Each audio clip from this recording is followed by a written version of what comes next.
एक समय की बात है। महाराज श्री के एक शिष्य भैया थे जो बैंकॉक में प्रचार करने गए हुए थे और जिस घर में वे ठहरे हुए थे उसमें रात को चोरों ने ताला तोड़कर कुछ सामान उठा लिया और जल्दबाजी के अंदर वह स्वामी जी का कुर्ता भी चुरा कर ले गए। स्वामी जी को जब यह पता चला तो वे काफ़ी घबरा गए क्योंकि कुर्ते में ही उनका पासपोर्ट था और बैंकॉक के नियम के अनुसार पासपोर्ट के बिना घर से बाहर कदम रखना गैर कानूनी था। स्थिति गंभीर थी। आकुल व्याकुल हो वे साधना में बैठ गए। अंतर मन से गुरुदेव से प्रार्थना की और अश्रुपात करके श्री चरणों का प्रक्षालन भी उन्होंने किया। इधर यह भावमयी पूजा पूरी हुई, उधर गुरुदेव ने अंतर जगत में उन्हें दर्शन दिए। स्वामी जी ने अधीरता से मन ही मन कहा, महाराज जी आप कहें तो पुलिस में रिपोर्ट लिखवा दूं, एम्बेसी में बात करूं। गुरुदेव बोले, चोर ले गया है ना तो चोर ही वापस दे जाएगा, तू चिंता मत कर। उसके मन में दया भाव जगाना क्या मेरे लिए मुश्किल काम है। इतना कहकर महाराज श्री स्वामी के अंतरपटल से ओझल हो गए। अगले दिन गुरुदेव के वाक्य साकार हुए। स्वामी जी के पास एक सेवादार भाई आया। वह सीधा महाराज जी के स्वरूप तक गया, उन्हें प्रणाम किया और कुर्ता व पासपोर्ट वहीं रख दिया। फिर स्वामी जी की ओर मुड़कर वह बोला कि स्वामी जी आज सुबह मैंने यह कुर्ता बाहर बगीचे में पड़ा पाया, जरूर वही चोर छोड़ गया होगा। कैसी किस्मत वाले हैं हम जो हमें ऐसे गुरु मिले हैं जो चोरों को भी अच्छा बनाने का साहस रखते हैं, यानी बुरे लोगों के मन में भी वह दया जगा देते हैं। इतना कहकर सेवादार चला गया। स्वामी जी स्तंभ बैठे रह गए, यही सोचते हुए कि सबसे बड़ा चोर तो स्वयं गुरु महाराज जी हैं, जो एक चोर के मन में भी चोरी कर गया, एक चोर के दिल में भी सेंध लगाकर उसकी कटुता चुरा ले गया और दया भाव छोड़ दिया। गुरु प्यारे साधकों, यह सत्य अति सत्य वाक्य है। इस अनुभव के अंदर गुरु प्यारे साधकों, गुरु के प्रति एक साधक का ऐसा ही विश्वास होना चाहिए जैसा गुरु महाराज जी हमसे आधार मांगते हैं। अपने शिष्यों से उन्हें भी उस आधार की जरूरत होती है। तभी तो उन्होंने उस चोर के दिल के अंदर भी सेंध लगा दी। सच्ची कहा इसके अंदर स्वामी भैया ने कि महाराज जी किसी चोर से कम नहीं हैं। सबसे बड़े चोर तो हमारे महाराज जी ही हैं, जिन्होंने हमारे दिलों को चुरा लिया है। और इसी के साथ एक और अनुभव है। अगला दिव्य संवाद है जिसका टाइटल उसके अंदर बताया गया है कि एक बार महाराज श्री अपने एक भोले भाले शिष्य को सत्संग सुना रहे थे। वैसे गुरु प्यारे साधकों, कितना भाग्यशाली होगा ना वो शिष्य जो गुरु महाराज जी के मुख से सत्संग सुन रहा है। गुरु महाराज जी बोले कि गुरु आत्मा और परमात्मा के बीच सेतु है। तो वह शिष्य बोला कि महाराज जी आपने कहा कि गुरु आत्मा और परमात्मा के बीच सेतु है, वह जीवात्मा को ईश्वर तक ले जाता है। शिष्य बीच में ही चहक कर बोला, क्षमा कीजिए महाराज जी, परंतु इसमें तो कुछ गड़बड़ लगती है, बात कुछ जमी नहीं। आप कोई सेतु वेतु थोड़ी ना है महाराज जी। महाराज जी मुस्कुरा कर बोले, परंतु यह तो शास्त्रों का सच है, गुरु माध्य ही तो होता है। शिष्य बोला, महाराज जी मेरे हिसाब से तो सेतु के उस पार भी आप खड़े हैं, और अगर नहीं खड़े तो महाराज जी मुझे तो इस सेतु पर ही रहना है, आगे नहीं ले जाना, क्योंकि मुझे यह सेतु ही बहुत प्यारा है, बहुत इंटरेस्टिंग लगता है। गुरु प्यारे साधकों, एक शिष्य के भाव अपने गुरु के लिए ऐसे हो जाते हैं जब वह गुरु प्रेम की धारा में डुबकी लगाता है। उसको कोई मतलब नहीं है, बस उसको गुरु से ही प्रेम हो जाता है। ईश्वर से भी ज़्यादा उसको अपने गुरु से प्रेम हो जाता है। आपने कबीर जी की वो वाणी तो अक्सर श्रवण की ही होगी कि गुरु गोविंद दोऊ खड़े, काके लागू पाए, बलिहारी गुरु आपने जिन गोविंद दियो मिलाए। कि कबीर जी भी यहाँ अपने गुरु के प्रति अपने प्रेम को दर्शा रहे हैं कि कितना प्रेम एक शिष्य के अंदर होता है, कैसे वह अपने शिष्य को चुरा लेते हैं, उसकी भावनाओं को, उसके विचारों को कैसे वह एक तरफ कर देते हैं। अगला एक और अनुभव जो मैं आप सभी के साथ शेयर करूंगी, तो चलते चलते यह भी सुनते जाना कि नटखट खेलों में भी दिव्य राज।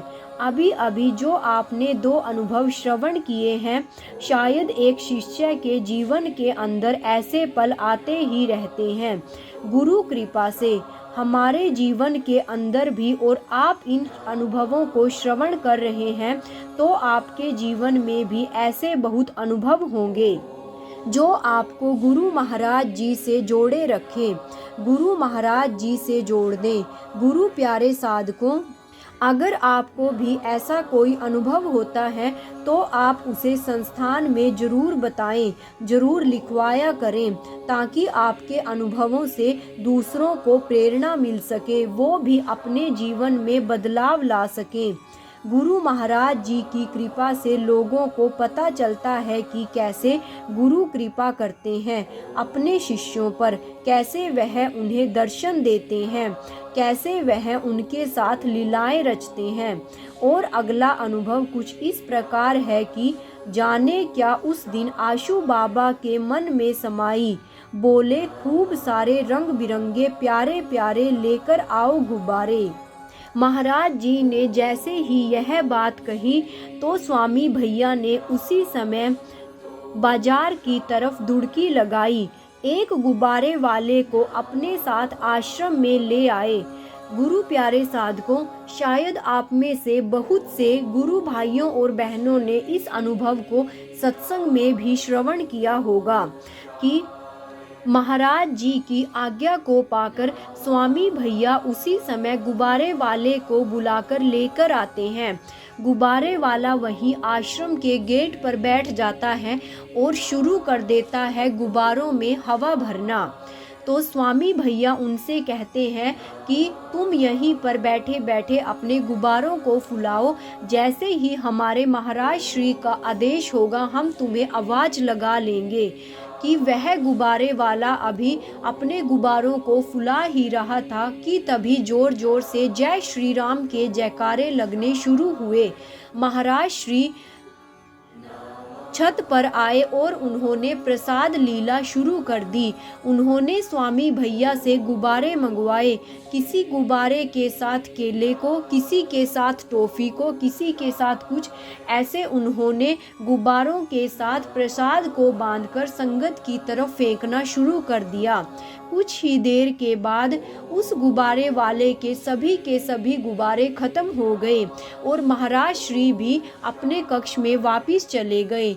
अब वह गुब्बारे वाला जो उसके पास गुब्बारे बचे थे उनको भी फुलाने लगा कि तभी उस दिन पता नहीं महाराज जी को क्या हुआ, थोड़ी ही देर बाद वो दोबारा संगत के साथ प्रसाद लीला करने के लिए कक्ष से दोबारा बाहर आ गए। उस दिन उस गुब्बारे वाले के पास जितने भी गुब्बारे थे उनमें से एक भी गुब्बारा नहीं बचा। प्रसाद लीला को समाप्त करने के पश्चात महाराज श्री वापस अपने कक्ष में चले गए। फिर जब स्वामी भैया ने उस गुब्बारे वाले को अपने ऑफिस में हिसाब किताब करने के लिए बुलाया तो जैसे ही भैया ने उस गुब्बारे वाले से पूछा कि भैया आपके कितने पैसे बने हैं, यह सुनकर वह भैया फूट फूट कर रोने लगा। स्वामी भैया बोले, भैया आप रोते क्यों हो? तो उन भैया ने कहा कि आपके गुरु महाराज जी भगवान हैं। तो उसकी बात सुनकर स्वामी जी बोले, इस बात का तो हमें पहले ही पता है, क्योंकि हमने ब्रह्म ज्ञान ले रखा है, लेकिन आपने तो ब्रह्म ज्ञान भी नहीं लिया, तो आप यह बात कैसे जानते हो। तो उस गुब्बारे वाले ने स्वामी भैया को बताया कि भैया, मेरे घर में चूल्हा जले 3 दिन हो गए हैं, मेरे बच्चे भूख के मारे बिलक बिलक कर रो रहे हैं। आज सुबह जब मैं घर से निकला तो मैंने आसमान की तरफ देखकर उस भगवान से प्रार्थना की थी कि हे प्रभु, अगर आप इस धरती पर हो तो मुझे आज प्रमाण दे दीजिए। आज मेरे बच्चों के पेट में अन्न का कुछ तो भाग जाना चाहिए। तो ये लीजिए, भगवान ने आज आपके गुरुदेव के रूप में मुझे प्रमाण दे दिया कि वे आज भी इस धरती पर हैं। उनकी बात सुनकर स्वामी भैया भी भाव विभोर हो गए। गुरु प्यारे साधकों, हमारे महाराज श्री तो एक सड़क चलते गैर दीक्षित मनुष्य के दिल की धड़कनें भी सुनते हैं। गुरु प्यारे साधकों, कितना अच्छा है यह प्रसंग कि एक गुरु महाराज जी सिर्फ हमारे नहीं हैं। अगर हम यह सोचें कि हमने गुरु महाराज जी से ज्ञान लिया है, नहीं, महाराज जी तो हमारे साथ साथ हर एक उस व्यक्ति का भी महाराज जी के ऊपर हक है जो भगवान पर विश्वास करता है। गुरु कभी एक का नहीं बल्कि सबके हुआ करते हैं। वह किसी एक व्यक्ति के लिए इस धरती पर नहीं आए, वह तो पूरी पृथ्वी के लिए इस धरती पर आए हैं। उन्हें तो हर एक का कल्याण करना है, हर एक के दुखों का निवारण करना है। सुख दुख तो जिंदगी का एक अंग है, पर एक शिष्य को गुरु महाराज जी की कृपा से उनको सहना आ जाता है। कहते हैं ना कि गुरु एक समस्थिति पैदा कर देते हैं, गुरु एक समस्थिति में हुआ करते हैं। इसी तरह गुरु प्यारे साधकों, कितना अच्छा संदेश हमें यह अनुभव देकर गए हैं। पहले अनुभव में हमने जाना कि किस तरह एक साधक ने बताया कि गुरु महाराज जी ने एक ऐसे व्यक्ति के दिल में भी सद्भावना को पैदा कर लिया जो दीक्षित भी नहीं थे, जिसके पाप भी कितने थे, जिसके कर्म भी अपने पाप की चरम सीमा पर थे, लेकिन गुरु महाराज जी ने उसके दिल में भी दया उत्पन्न कर दी। दूसरे प्रसंग में हमने सुना कि गुरु महाराज जी के साथ एक शिष्य का संबंध कैसा होता है, और इस लास्ट के अनुभव ने हमने सुना कि महाराज जी तो सबके हुआ करते हैं, ना कि उनके जिन्होंने महाराज जी से ज्ञान लिया है। गुरु तो एक पूर्ण गुरु तो इस सृष्टि पर पूरे के पूरे विश्व का कल्याण करने के लिए अवतार लेते हैं। इसी के साथ मैं आज की श्रृंखला को यहीं विराम देती हूँ।